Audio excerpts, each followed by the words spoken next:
ウェルカムホームの晩餐会で、養子の妹クロエが私の耳元に近づき、囁いた。エインズワース家に必要なのは、たった一人の娘だけ。あんたなんか、ただの道端のゴミよ。なるほど、と思った。だから私はきびすを返し、交差点へと歩みを入れ、対向車のヘッドライトの本流に飛び込んだ。新しい家族は完全に正気を失った。愛玩と怒号が入り混じる混乱の中、私を歩道まで引きずり戻した。兄のイーさんは怒りに歪んだ顔で、二度と妹をあんな風に動揺させるな、と警告した。私は従順にうなずいた。その夜、買い替えおり、ガスコンロの火をつけずにガスだけを出し、カウンターに一枚のメモを残した。お姉ちゃんを悲しませてしまってごめんなさい。私、家族みんなを天国に連れて行こうと思います。そうすれば、もう誰も心配しなくて済むから。その後、彼らが私を見る目は、まるで幽霊でも見たかのようだった。数週後、パーティーでクロエとその取り巻きにプール脇に追い詰められた。彼女たちが一斉に押すと、私は深いプールの中へと放り込まれた。けれど、私はもがかなかった。足さえ動かさなかった。ただ、青く塗られたコンクリートに向かって、体を沈めていっただけだ。大慌てが巻き起こった。飛び散った水で完璧だったメイクを崩したクロエは、私の髪を掴んで引き上げる羽目になった。バカ。彼女は水を吐きながら怒鳴った。本当に溺れたら、ママもパパも私のこと憎むんだよ。プールの縁まで引きずってくると、彼女は言った。せめて少しは抵抗するふりくらいできたんじゃないの？彼女が知らなかったのは、私は以前抵抗したことがあったということだ。抵抗した報いは、何度も何度も、もっとずっとひどい方法で死ぬことだった。これで10回目の人生だ。今回、私が望んだのは、ただただ、とうとう死ねることだった。1、プール水の塩素がようやく、慣れ親しんだ灼熱感。イーさんが私を完全に引き上げてくれた。私はプールサイドのタイルの上に崩れ落ち、肺いっぱいの水をむせびながら吐き出し、体はぐったりとしていた。クロエの顔は真っ青だった。友達は口ごもり始め、彼女たちの声は慌てた合唱のように重なった。ちょっとからかっただけだよ。そうだよ、あんな風にただ沈むなんて知るもんか。溺れてる時に動きを止める人なんて普通いないよ。何か私たちを騙そうとしてるんじゃないの？私はふらつきながら立ち上がると、イーさんはスーツの上着を私の震える肩にかけてくれた。歯は制御できないリズムで激しくガチガチなっていた。それでも私はクロエを真正面から見つめ、無理に笑顔を作った。お姉ちゃん、入れって言ったから入ったんだよ。私の声は小さかった。お姉ちゃんの言う通りにするんだ。クロエの体に目に見えて震えが走った。彼女は一歩後ずさりした。まるで私が何か化け物であるかのように。何言ってるのよ。彼女は金切り声を上げた。そんなこと言ってないわ。両親が騒ぎに気づいて駆け寄ってくると、彼女の目に涙があふれた。パパ、ママ、あの子の言うこと聞かないで、狂ってるの。クロエは震える指で私を指さし、すすり泣いた。セイディが私を陥れようとしてるんだ。ずぶ濡れでみすぼらしい私の姿を見て、両親の表情は険しくなった。クロエの友達の一人、デザイナードレスの女の子が口を開いた。本当ですよ、エインズワースさん。彼女、自分で飛び込んだんです。私たち、助けようとしたんですけど、こっちの手さえ掴もうとしなかったんです。私はイーさんの腕の影から顔を覗かせ、純粋無垢そのものの表情を作った。助けを拒んでたわけじゃないんだ。私は静かに言った。ただお姉ちゃんが何かをしろって言ったら、ちゃんと完璧にやらないと。じゃないとお姉ちゃんが怒っちゃうから。私は母から父へ、そして兄へと視線を移した。お姉ちゃんが怒ると、イーさんが怒る。二人が怒ると、二人とも怒るんだ。私は目を見開き、真剣な表情で尋ねた。だからお願い。どうしたらみんな喜んでくれるの？パティオには重苦しい沈黙が流れた。みんながまるで私を拘束位に入れるべき人間のように見つめていた。イーさんの体が私の隣でこわばった。私の腕をつかむ彼の手の力が突然あざができるほど強くなった。セイディ、黙れ。父の声が鋭く響き、家政婦に怒鳴りつけた。セイディお嬢様を部屋に連れて行け。それからミラー医師に電話だ。全面的な診断をしてもらいたい。そして彼はクロエの方へ向き、いつになく厳しい眼差しを向けた。クロエ、ついてきなさい。今すぐだ。クロエはいつだってこの城の姫君で、厳しい言葉一つすら浴びせられたことのない存在だった。父の口調に、彼女旗白いだ。こらえていた涙がついにあふれ、彼女は本当に泣き出した。パパ、私じゃない、誓うわ。彼らの苦悩に満ちた顔を見て、深い倦怠感が私を襲った。あなたたち、一体私に何を求めているの？クロエのトイプードルが逃げ出したとき、彼女は私の首に首輪をはめ、床の上のボールからドッグフードを食べさせ、犬小屋で新しいペットとして寝かせた。友達とキャンプに行ったときは、密閉式のシュラフに私を閉じ込め、丘の斜面を蹴り落とした。岩に体を打ちつけた骨のきしむ音、息が詰まる前の鋭い痛みが一種の麻痺に変わる感覚を私は覚えている。私の砕け、ねじ曲がった体を見下ろしながら、彼女がしたのは唇を尖らせることだけだった。このシュラフ、品質ひどいわね。悪いレビュー加工小さく、残酷な微笑み。妹が試してくれてよかったわね。今回は彼女のいじめに抵抗しなかった。言われた通りすべてをやった。なのになぜママ、パパ、イーさんなぜあなたたちはまだ幸せじゃないの？ 2. 医者が帰った後、母のエレノアが温かい牛乳のグラスを手に私の部屋に入ってきて、ベッドの端に座った。彼女は長い間私を見つめ、その表情は憐憫と困惑が入り混じっていた。セイディ、本当のことを話して彼女の声は柔らかかった。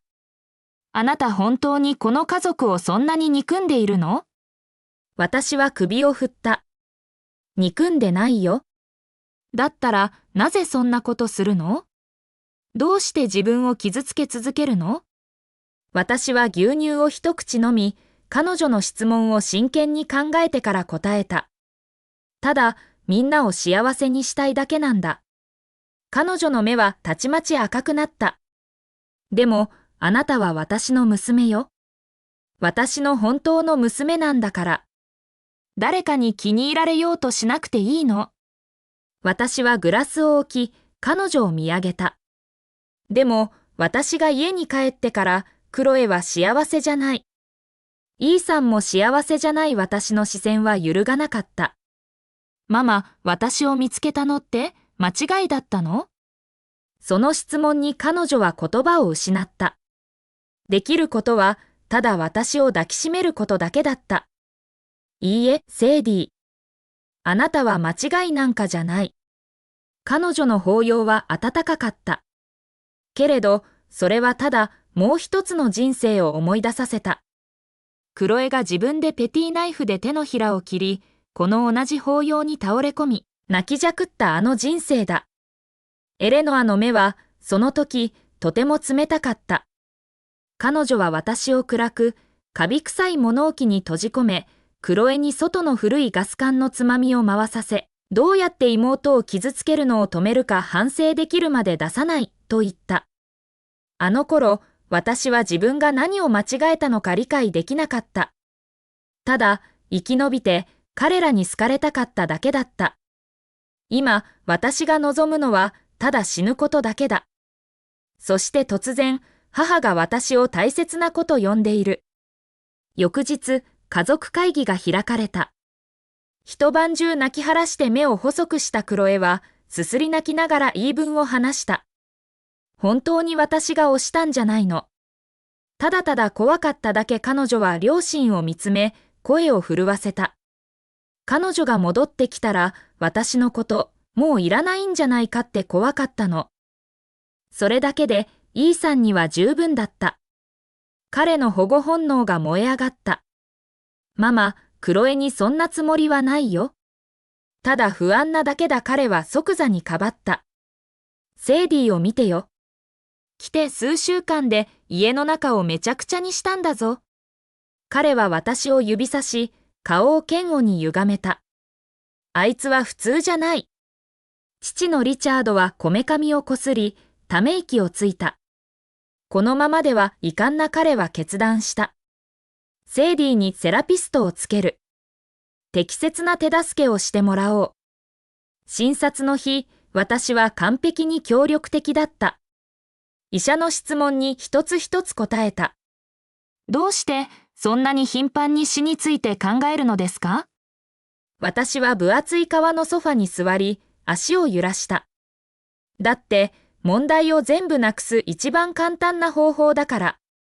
セラピストはメガネを直し、私を導こうとした。でも、考えたことがありますか？もしあなたが死んだら、あなたを愛する人たちは、どれだけ心を痛めるか。私は瞬きし、純粋に好奇心に駆られた。私を愛してるの？私は少し体を前に乗り出した。孤児院の他の子たちが私を殴るのを見ながら、私を愛してるっていう女の人みたいな愛？それとも、私を飼った犬の檻に閉じ込めながら、良い娘だって呼ぶ男みたいな愛？それとも私は一呼吸置き、ドアをちらりと見た。兄みたいな愛？大切な妹を動揺させるなって警告するけど、水の中で半分溺れかけてから引き上げてくれる？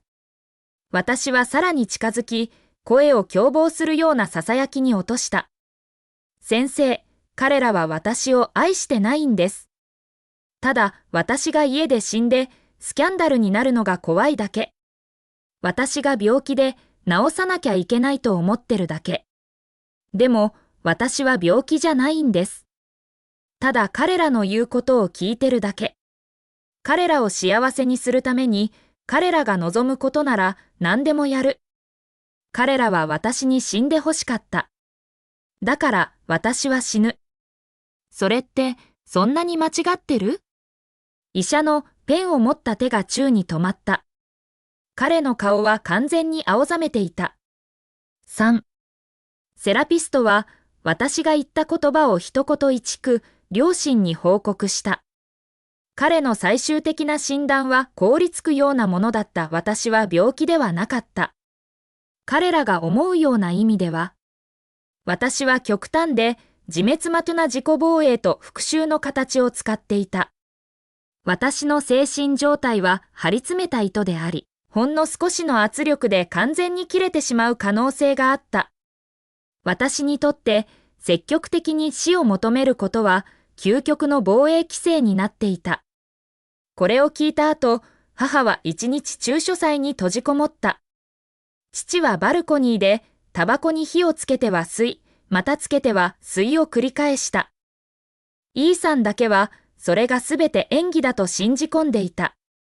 セイディはみんなを操ってるんだ。彼は主張した。皆騙されてるんだよ。これはただクロエを追い出そうとする彼女の歪んだやり方に過ぎない。クロエは彼の影に隠れ、おずおずとした目で私を覗き見ていたが、その奥に一筋の勝利の色を私は見ることができた。イーさんが味方でいる限り、自分は無敵だと彼女は信じていた。ママ、パパ、心配しないで。彼女は優しく、気遣うような声で言った。私、セイディに優しくする。彼女が良くなるの手伝うから。家の中の空気は日に日に重くなっていった。事態を正常化させようと必死になり、両親は私を、クロエとイーさんが通う同じ名門私立校、キングス・アカデミーに入学させることを決めた。普通の同年代の環境に置けば良くなるかもしれない、と彼らは甘く考えていたのだ。最初に反対したのはクロエだった。彼女の目は恐怖で大きく見開かれた。私の学校に来てほしくない。みんな私のこと笑うに決まってる。初めて父の声に揺るぎがなかった。この件は議論の余地はない。クロエは怒って自室に駆け込んだが、私は彼女がそう簡単に引き下がらないことを知っていた。案の定、初登校の日、私は注目の的だった。噂は野火のように広がっていた行方不明だったエインズワース家の令嬢は、精神病院から出てきたばかりの狂人だと。クロエを取り巻く女子グループは、同情のこもったささやきをかけながら、私の方へ向けて鋭い視線を投げかけ続けた。クロエ、あなたの妹って気持ち悪い。あの空虚で不気味な目つき。聞いたよ、ガス漏れで家族全員殺そうとしたんだって？それってまさに精神病患者じゃない？気をつけた方がいいよ。もしあなたを傷つけようとしたら？クロエは苦しげで悲しげな表情を作った。そんなこと言わないで。私の妹彼女、ただ病気なだけなんだ。彼女が私を擁護すればするほど、周囲には私がより怪物のように見えた。孤立は即座に完全なものだった。誰も私に話しかけない。私の机の周りにはチョークの線が引かれた。教科書にはインクがこぼされた。私は気にしなかった。孤児院に比べれば、これは子供騙しだ。体育の授業で先生が自由時間と言った。体育委員のクロエの友達の一人が、私に用具室にもっとボールを取りに行くよう命令した。中に足を踏み入れた瞬間、重いドアが背後でカチリと閉まった。鍵がかけられる音がした。部屋は暗闇に沈んだ。ドア越しに、クロエとその友達のクスクス笑い声が聞こえてきた。あんな精神病は閉じ込めておくべきだよ。病院から出しちゃダメだ。クロエ、あの子、発狂して自分を噛み始めると思う？ははは、多分ね。ドアをちょっと開けて覗いてみたら？やだよ、あいつに近づくのなんて絶対嫌だ。授業が終わるまで、あと40分。ただ待っていればいいだけだった。暗く窮屈な空間は、私に奇妙な平穏感を与えた。だんだん眠くなってきた。しばらくして、ドアの外から苛立った声が聞こえた。おい、中のクレイジー娘。まだ死んでないか？一呼吸置く。死んでなかったら音を出せよ。私は無視した。少しして、その声が戻ってきた。今度は、慌てた調子が混じっていた。音がしないよ。もし、本当に何かあったら？何かあったからって、どうしたって？クロエの声だ。冷たく、取り付く島もない。あいつが死んでも、年老いたママとパパの面倒を見るのは私だよ。勝手にドアを壊し方考えさせとけよ。行こう。彼女たちの足音は遠ざかっていった。私は目を閉じ、本格的に眠りにつく準備をした。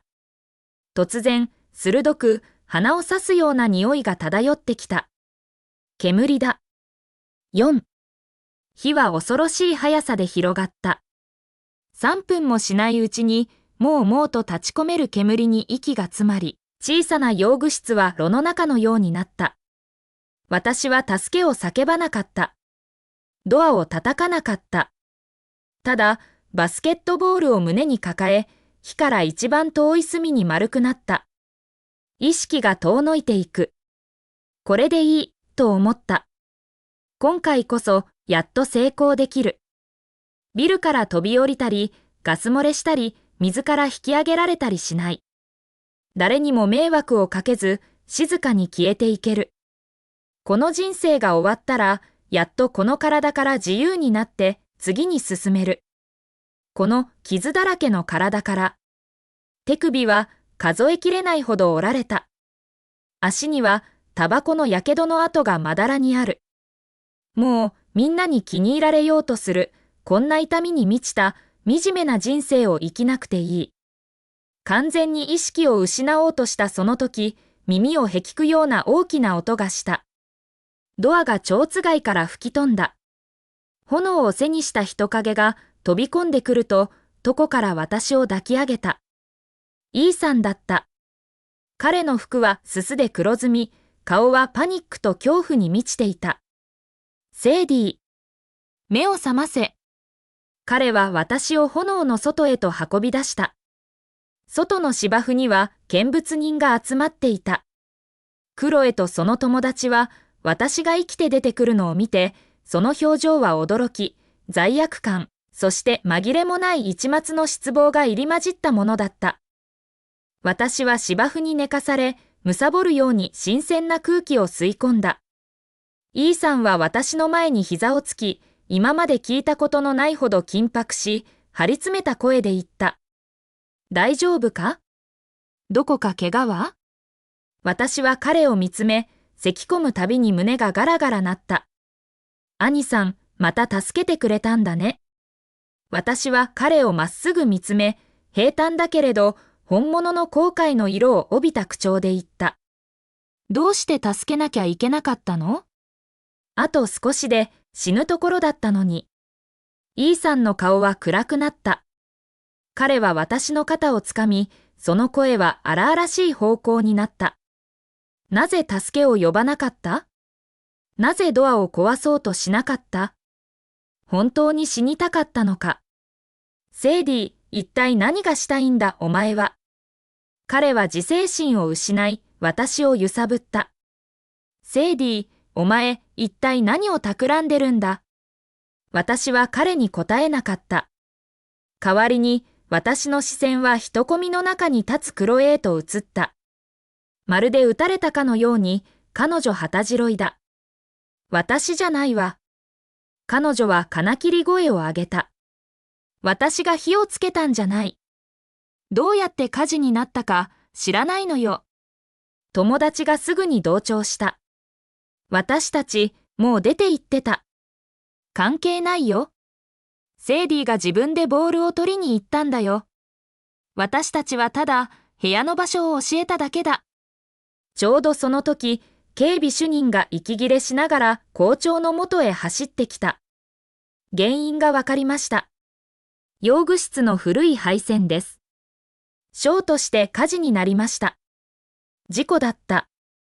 人々から安堵のため息が一斉に漏れた。クロエの肩の力が抜け、彼女はすぐに脆く無垢な仮面を取り戻した。ああ、セイディ、よかった、無事で。彼女は泣き叫びながら私の方へ駆け寄った。全部私たちが悪かったんだよ。あんないたずらして、一人で用具を取りに行かせるなんて。彼女は私の手を取ろうとした。私は慢性的に虐待されてきた動物のように、彼女の触れる手から反射的に身を引いた。そしてみんなの前で初めて私は叫び泣き出した。生戻りじしい耳をつんざくような恐怖の泣き声だった。ごめんなさい、お姉ちゃん。ごめんなさい。あのままあの中にいなきゃいけなかったのに暗い部屋は嫌なの。嫌いなの。私は涙とすすでぐしゃぐしゃの顔で彼女を見上げた。次は私はおえつしながら言った。次は別の死に方を選んでくれる？お願い？